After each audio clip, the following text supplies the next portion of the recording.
नमस्कार मित्रांनो, पिंपरी चिंचवड महानगरपालिकेचं पर्यावरण खातं फक्त खातंच आहे बरं का, काही काम करताना दिसत नाही। तुम्ही शहराच्या कोणत्याही वार्डामध्ये जा, प्रभागात जा, गल्लीमध्ये जा, तुम्हाला हे चित्र दिसेल की जे आपण जे धूळमुक्त पिंपरी चिंचवड अभियान करतोय त्याला तडा कशामुळे जातोय आणि ही धूळ का वाढते हे बघा।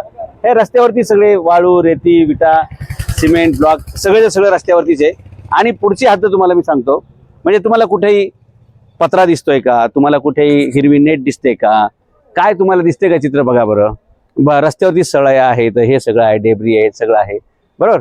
आणि हे रस्त्यावरती सगळं पाणी आलेलं आहे। आणि विशेष म्हणजे हे जे पोलारिस रेसिडेन्सी म्हणून बिल्डर कोण आहे, यांनी हे जे बांधकाम साईडचं ऑफिस उघडलंय ना, हे महानगरपालिकेच्या मैदानामध्ये आहे। हे बघा, म्हणजे महानगरपालिकेची जागा सुद्धा कशी खाजगी प्रॉपर्टी म्हणून वापरली जाते।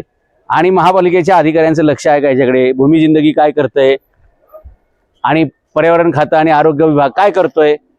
आता आयुक्तांनी काल सांगितलेलं आहे की बाबा आम्ही अनधिकृत बांधकामावरती कडक कारवाई करू। आता त्यांनी तसं करायला पाहिजे सूर्यवंशी साहेबांनी। हे बघा, गार्डन मध्ये किंवा त्या मैदानामध्ये पालिकेच्या